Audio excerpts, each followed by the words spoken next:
I have nothing against wealth, but excessive wealth. There should be a limit to it where we say, this company's making so much money, let's distribute it again. I love the paradox in that. Mm-hmm. There is an advantage to some hardship. Yeah, that resilience it builds in you. When you're 18, I think you imagine success in smaller terms, like passing an exam or finding a career. I probably didn't understand that the scale of your dreams actually expands with your experiences. So I could never have imagined to touch the lives of 150 million women. Welcome to A Beginner's Guide to Being a Grown-Up, the podcast. My name's Sam, and this is my passion project to interview interesting people about their lives and learn from them and what advice they would give to their younger selves. And today I'm so excited to have Amber Vodegel with us. Amber is a remarkable entrepreneur who has a strong focus on health tech. She founded Pregnancy Plus, which is the world's leading pregnancy app with over 150 million users globally. She now spearheads 28X, which is a transformational FemTech initiative that addresses systemic issues and inequalities in women's health. Beyond her entrepreneurial ventures, she is a sought-after public speaker on topics like AI ethics, which I'm sure we'll talk about today, women's health and innovation. Amber, your journey is truly inspiring, and I'm really looking forward to hearing more about it today. And your contributions to health tech and women's health really have made a significant impact. And I know the project you're working on now hopefully will make even more of an impact. So thank you for joining us today. My first question is, tell me a little bit about your journey into adulthood. Well, thank you for having me, Sam. Always nice to have these conversations and share some of the experiences and inspire other entrepreneurs on their journey. My journey has been one of paradoxes. So finding freedom in structure and joy in challenges and even purpose in unexpected places. So I grew up in a very small Dutch village with more windmills than Wi-Fi. And everyone in my class had blonde hair and blue eyes and was either called Esther or Maria. And my parents were very worldly, intellectual, creative people. Her father, so my grandfather, set up factories all over the world, from Indonesia to Baghdad. So we had a very international view within the house, whereas in my village it was very Calvinistic. So again, a big paradox. Same was the first 10 years of my life, from being a baby to age 10, were amazing. We had lovely friends and great upbringing, creative spaces and a lovely school. And then from age 10 to 20 were probably the hardest years of my life, with a lot of hardship. So all these paradoxes were always there. I studied finance and became a financial controller. And then at age 30, decided I would turn 180 degrees and work in digital advertising. It's always been paradoxes from one extreme to the other. So that's my journey been like, and still enjoying it, enjoying the chaos. We like a bit of chaos. So tell me, what is it that kind of brought you to get to doing Pregnancy Plus? Kind of, obviously you say you went into digital marketing out of finance. Kind of, how was that journey? How did you get to the Pregnancy Plus piece? It was 2008, the App Store launched, and I had a friend at the time who wanted to set up a company alongside our jobs that we had. And so we thought about websites, because that was super popular, setting up a website in 2008. And then I saw this little article on the app stores, and I immediately thought, if you get in early, that might be great. So we set up our first company back in 2008, launched in Apple App Store in, I think, February 2009. Wow. One was don't work with friends, because that company didn't last, so I left the company. Then did it again. The first, I think we had, in the end, 1 million users, so it wasn't unsuccessful overall. Then the second company, I just did it better. I had learnings from the first. that we got up to probably 5 to 10 million users over in lifetime. And then I set up the third one, which was the one that I exited to a Fortune 500 company. In 2012. So there were a few of those. And what inspired me was big apps. I like to make a difference. So pregnancy is an evergreen market. There's always women that get pregnant. My sister's a gynecologist, and the space is not too competitive. So it's also a space where you could make a difference still, and not now. Back in the days, I think it's different, but now you can really see the purpose of these apps. So initially, we started it just with the intention of let's educate in a fun way. Nowadays, you can see the real purpose of these products because most women do not go to the NHS for their health information. The average reading level in the UK is 9 years old, and the content on the websites of the NHS and other government websites are just too formal, too boring. They have a purpose, so don't get me wrong, the content is great. But so women flock to TikTok for their health information because it's engaging, and that's why they type in and find their answers. And that's where we don't want them to go because the content isn't verified. Yeah. So platforms like Pregnancy Plus offer the solution in the middle. So we have a fun and engaging way of educating women. So there's articles on there like, can I have a tattoo while I'm pregnant? Or what if my mother-in-law doesn't like my baby name that I've chosen? Or can I still paint my nails? These are nonsense articles. They are just entertaining. However, every 8th or 10th article is a serious one. Gestational diabetes, preeclampsia, how to finance the little one, and depression in pregnancy. So they will consume more serious content amongst the fun content. So you've had such a fascinating journey from kind of doing something quite corporate from a finance perspective, and then going in and kind of being an entrepreneur, which must be very different than maybe what your 18-year-old self would have thought you were going to be doing. Tell me, what would your 18-year-old self recognise about you now? My energy, although some people might call it ADHD nowadays. Although I believe that every entrepreneur should have a level of ADHD, probably, because you need the ongoing energy. Yeah. Because it is not always fun to be an entrepreneur. So I think the energy, the chaos, and the unstoppable belief, positivity, that's what I think would still be recognised. So tell me, when you say unstoppable belief, what do you mean by that? I think that's a really interesting phrase. Yeah, I did think about that the other day. So when I was in my early 20s, I wrote a few books with my mum because I thought it would be a good bonding moment. So we had an idea to create little books, little stories about maths. For children, every math symbol was a story. Mr. Minus and Mr. Plus, etc. And from day one, I said, let's just publish them. Let's go to a publisher and get it published. I had no idea how that world worked. And I stepped into this agency, this publishing house, and walked out with a publishing deal. Wow. Later on, I found out how exceptional that was. But that belief that I had a naivety, I think, of just saying, let's just go for it and explain why this was such a great idea and why they should publish our stories. That is naivety. And sometimes I also get a rejection and no's, of course, because that belief is not always based on something real. But I don't get disappointed then. So it keeps going. I always find the energy for the next thing that I'd love to do, and if it doesn't work, then so be it.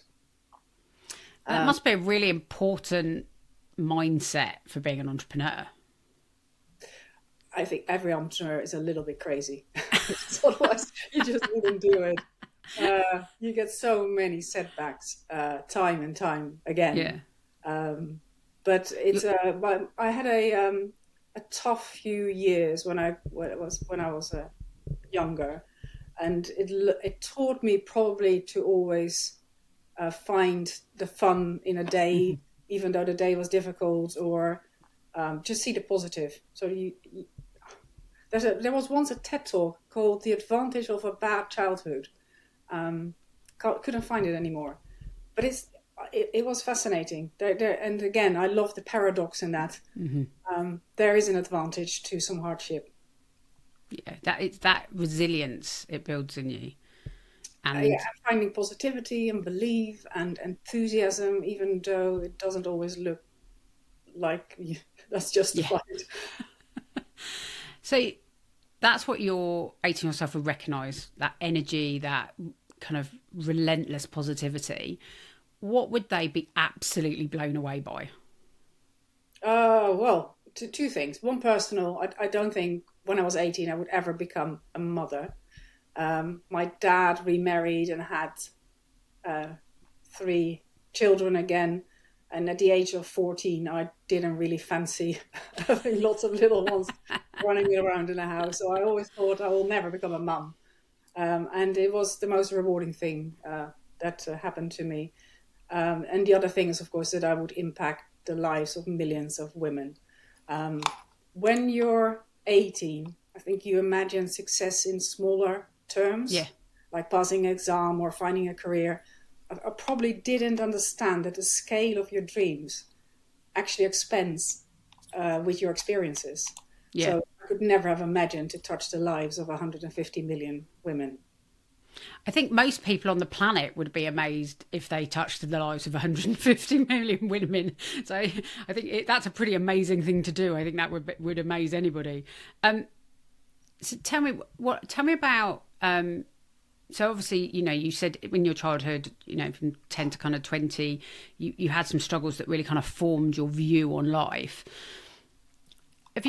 Tell me about kind of like a difficult experience where you've kind of had rejection or failure that you have really had to kind of pick yourself up from and really pull on that kind of positivity? My dad had a few illnesses, from meningitis to road accidents, and later hospitalized for mental health issues. So not being able to see my dad when I was younger was a difficult phase.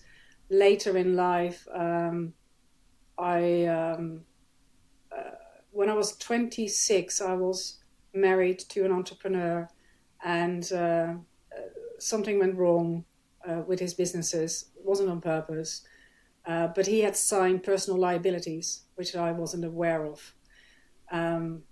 We never went bankrupt, but we had the equivalent of was 2.5 million guilders at the time, so about €1 million debt. Wow. And that was a long time ago. It was 25 years ago. So it was a lot of money. I never told my parents. So these were hard because you don't know how are you ever going to pay that back, even though it wasn't my debt. Yeah. I was still married. So again, there you look at it day by day. He did most of the work to do the deals with the banks and to pay the debt back, but you're in it together. And it wasn't a fun time to have such a setback when you're 26. But then again, you learn that you learn to organize yourself better. I learned to never sign any personal liabilities. A great example. And I learned to work hard and put your head down and just focus on solving that. And we did. We paid everything off. It did cost me my marriage, but we paid everything off. And I guess as well, then in your 30s, you kind of pivoted to something else and then into entrepreneurship. So that experience of kind of, oh my God, my world is changing, I can't control it, obviously had an impact on it again, on your attitude to, let's go off and try something new. After we paid it off, I divorced because I wanted to start again. And there was so much that happened. And that's when I changed my career. So met a guy who was the owner of an advertising agency, and I probably I had a good salary when I was a financial controller, and I cut it down right back, probably a third of what I was earning, just to restart my career in digital advertising, and that was the best thing I could have done. It's really funny you say that. It's such a common theme that we've had in the interviews that I've done so far, of kind of taking a step back to really truly go and do what it is you are kind of meant to do, want of a better phrase. And everybody who's talked has kind of said that they've had that pivotal moment. And a lot of it is actually, I'm going to have to earn less, but that's okay. Yeah. Because I want to do this and I want to do something different. It's been really interesting that actually that's such a common theme of really kind of launching yourself into what you should be doing. So we've talked about kind of like how difficult situations you've been in. What's the best decision you've ever made? Having children, but I also have to put that first, because in the end, life is short, and those are the things that you remember. So friendships and relationships and children and your mother and your father, I think those are crucial in life. That's what you look back on. When I'm 80, I'm not looking back on some investor meeting I had. So that's first of all my relationships. I tend to make deeper relationships with people around me, and I cherish those. But in terms of business, I think bootstrapping the company. Pregnancy Plus was founded in 2012, exited in 2017, and completely bootstrapped. Not because I didn't want to take investment in the early days. I would have loved to. I simply didn't know it existed. I had no knowledge of how that world worked. So I did it old school, make some money, put it back into the company, make some more. That's the world I knew. And it's been, the good thing there was that it allowed us to stay true to our values. Yeah. And without the external pressure of shareholders to monetize users. So that also led me to my current business, where moral ambition is more important than shareholder return. So we will probably make, if you don't follow the money, you probably make more money than you can ever imagine. But at the core, I learned by bootstrapping the company that you need to create the best product for your users. And that means not unnecessarily monetizing users. So I guess the bootstrapping enabled you to make it truly what you wanted it to be. And actually that turned out to be the app that therefore turned out to help 150 million women that maybe it wouldn't have been if you'd gone in and got big investment. Yeah, I think that's a good summary, because if I think as a user, you can feel when a product is true and well meant and is there to support you. So what happens then, that if women don't have advertising on every page or felt like they're being sold something constantly, they start telling other women, you should use this app. So 80 to 90% of all our installs were from word of mouth, users telling other users. Wow. And if you look on your phone and you look at the apps that you have there, you didn't find them in the store. It was always a friend that said, I'm using this app, you should install this, or go to this website. So the power of this recommendation is massive. And you can only build that if you truly create products that users love. And I believe that ethics and great values are at the bottom or at the core of that. And you've touched on the ethics piece, and the AI ethics piece, which I know you speak on, is fascinating to me because it's so important as we go into a even more AI world. Your new mission, you touched on your new mission and it being your new business is very mission driven. Can you tell me a little bit more about that and kind of what you've taken from Pregnancy Plus to the new mission? I was going to retire and take it easy and play tennis and look after the kids. You don't strike me as someone who is ever going to retire, Emma, I have to say. And then I read this book called Moral Ambition, and it basically said the biggest waste of our generation is a waste of talent. So our cleverest minds are working to optimize TikTok feeds and Facebook algorithms, whereas people should be working on climate change and obesity and cancer. Unfortunately, I don't have any talents to work on those big topics. I do have one small talent, and that's women's health apps. So I thought if I felt really inspired by that book, and I thought, let's give something back. So you can either become a teacher or help someone cross the road, do something. And I thought, what if I make one more women's health app, but we're going to do slightly different. So completely free at the point of use, because I don't believe in paywalls for women's health apps. Mm-hmm. As soon as you say the word menopause, someone says, oh, I've got a vitamin for you and a vitamin or a mineral and a subscription, or menopause clothes or a consultation, or there's an employer, whatever app, which is never for the woman who works in the local coffee shop. It's only for people that work at those big companies that can make free apps. So I thought, let's make something that's free for everyone, for the 80%, for the girl who's 12 years old. And in order to make that free, we removed the entire backend of the apps. So we went back to how we made apps in 2008, because the other pillar that I wanted to reinvent was that women should be in control of their data. Mm-hmm. All these apps store by default data on cloud servers. And after Roe versus Wade and the US election, it becomes even more apparent how women need to be protected, and they need to have the power of their own data. It's something that most women are probably, or most users don't think about. So we need to think for them.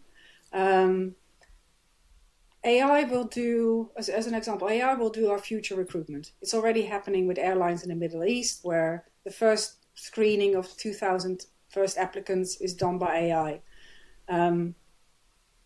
These tools, these AI recruitment tools, they will be optimized for success. And AI is a black box, so we don't really know what they select you on.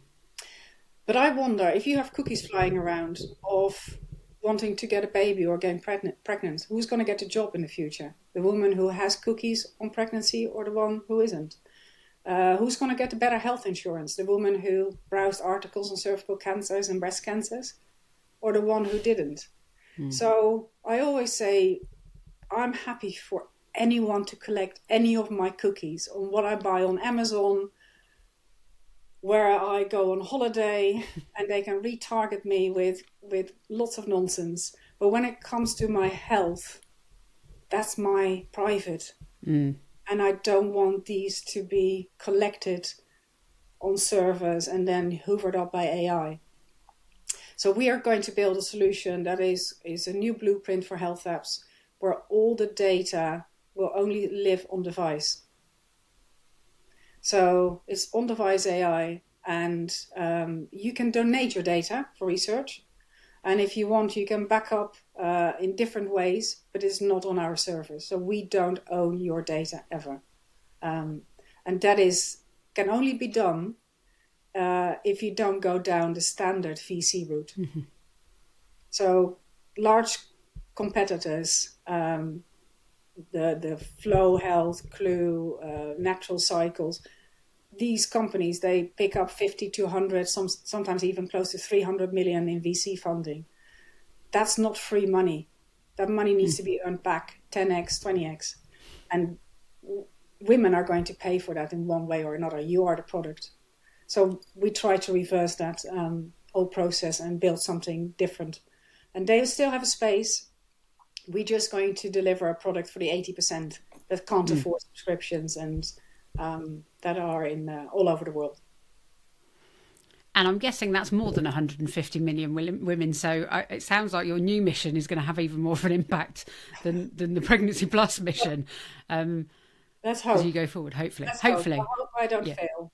There's always a big chance of failing, but I still dream big. So let's get it done. I love it. So you talked about your best decision. I'm sure, like all of us, you've had lots of advice given to you over the years, whether you've asked for it or not. What's the best piece of advice you've been given, but that you chose to ignore? Ooh, loads. People, I think, like Steve Jobs says, like, do one thing well. Focus on one thing at a time. That's great advice. I can't do it.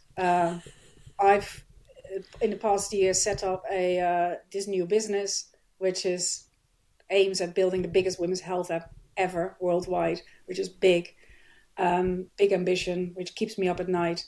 But at the same time, I decided to write a kids book, a children's book, another one. I don't know why I do this. It's probably because I don't use different parts of my brain to keep myself busy. Maybe it's ADHD. I should take the advice because I run myself into the ground from time to time. But I do love the chaos. I love multiple products. And beside that, I've got another 3-4 products going. Just as a side hustle. Just as a little side hustle. Yeah, we did another app this year and do some consultancy work and some net roles and etc. But they're fun. And of course, people always say, keep your ambitions realistic. Because with expectation comes disappointment. I don't listen to that. I love dreaming. I love, like with this new app, my aim is to become the biggest women's health app in the world. I don't want to become the second biggest, because then I can't change the status quo that leaves so many vulnerable women behind, which is a ridiculous ambition. But I need to believe in that. Otherwise, it just doesn't get me going. It's not realistic, but it is who I am in the end. And I might get disappointed, and that's okay. I love that. I love that ambition of just throwing yourself at the biggest thing you can find. I think a lot of people would be terrified by that, but you thrive on it, which I love. And then you completely flip it on its head and go and do something creative as well. So I think you're right. I think you're definitely using different parts of your brain for those things. And I love your mission. I think your mission is so important around the world. For 50% of the population of the world is female, right? Well, also, I really hope that once we've done this, we can show this as an example for other entrepreneurs to follow, because it can be done. You don't have to do the standard route of picking up money, trying to squeeze out as much money possible from every user you find, and then exiting your company. Because when you exit a company, only a few people get super wealthy, and there's nothing that goes back into the system. And there's so many people that are left behind. So there must be a better model to do this. I have nothing against wealth, but excessive wealth, there should be a limit to it where we say, this company's making so much money, let's distribute it again. So one of the things we're trying to do is put a mission in place with a golden share, that if we exceed a certain amount of profits, we're going to reinvest that in education, give it back to women's research, or fund other women's health projects. Amazing. It is, as I said, I think it's such an important mission for the world, and I have absolutely no doubt you're going to achieve it. But I need help. That's one of the lessons. I can't do it alone. No, absolutely. No, it definitely takes a village, doesn't it? So it's been so interesting talking to you today and learning that journey and that story, and that relentless positivity is what I'm definitely going to take away from today. I ask everybody who does the podcast. So obviously it's called A Beginner's Guide to Being a Grown Up. And so one of the things I always ask everybody is, if that guide actually existed, and you might have inspired me with your creative writing to actually go and write it, what would the piece of advice or the guidance, what would the one thing be that you would put in that guide if I went off and wrote it? Can I have two things? Given your ambition, yes, absolutely. So one is like, time is the only thing you can't buy, so use it wisely. So spend your time with friends and family and fun things, because you'll look back on your life and you will remember those bits. So find a balance. And the rest is trust the process, because I think we forgot the power of our intuition. If you meet someone like Sam, we met a few months ago, we immediately got on. You can feel that. So that's intuition. The same is when you enter a relationship, you know if that relationship is right or not. When you work on a project, you know which features are great and you know your weaknesses. But we try to hide them or ignore them or put a spreadsheet out and say, look, the numbers make it work. But if you trust your intuition a bit more and trust the process, trust why things sometimes don't work out, and see them as a lesson that you might not understand at that time, life gets a little bit easier, because you're just going with the flow, and it's nice to trust your own instincts. You know when things work and when they don't work. You know which people are the ones that you should have around you and the ones you should avoid. And you need to make those decisions in life, because otherwise it gets hard. If you walk against the stream, you have to swim quite. Your swim becomes difficult. Yeah, absolutely. I think, that intuition piece is so true. You know, we get it when we meet people, when when you make decisions. I think you're absolutely right. That gut and intuition.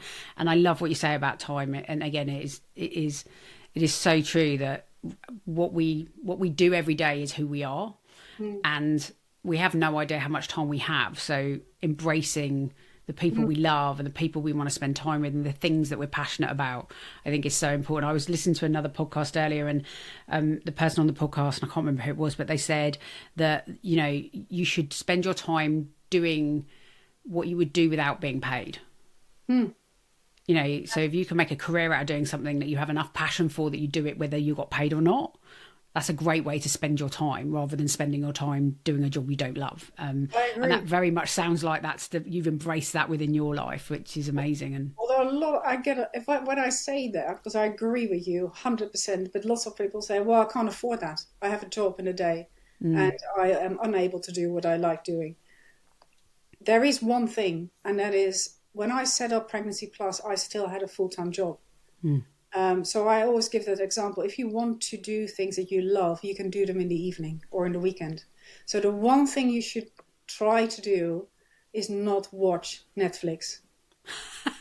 I mean, that wastes 3-4 hours a day, or play games, Candy Crush or whatever. These are such, I call them, or someone else actually called them the morphine of the masses. Like, it numbs you. And if you replace all the time that you spend on Netflix or little games on your phone and try to build a business or write a book or do the things you love, you'd be amazed how much you can achieve. So those first 5 years of Pregnancy Plus, I didn't watch any TV. I didn't even watch the news. And it was worth everything. Because you just pivoted your time to the thing you care about. And it will reward you later on. Stop watching so much TV, or just carve out a few evenings in a week where you don't watch TV.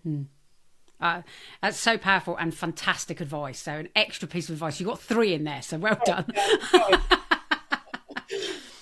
Amber, thank you so much. It's been so interesting talking to you today, just learning more about your journey and your experiences. And the thing I am definitely going to take away is that relentless positivity of just setting yourself off in a direction and going, and just not allowing anything to stop you from achieving what you want to achieve. And clearly it's worked so far, and I have complete faith in your new mission, and I hope that is amazingly successful, as I know it will be. So thank you for your time. I really appreciate it, and I know our listeners will really enjoy hearing your story today.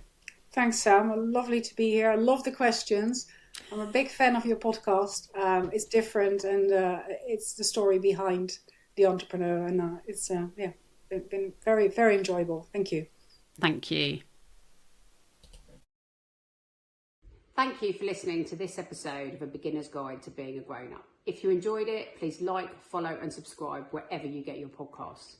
If there's someone who inspires you that you'd like me to interview, you can find me on LinkedIn, Instagram and TikTok. In the meantime, enjoy being a grown-up.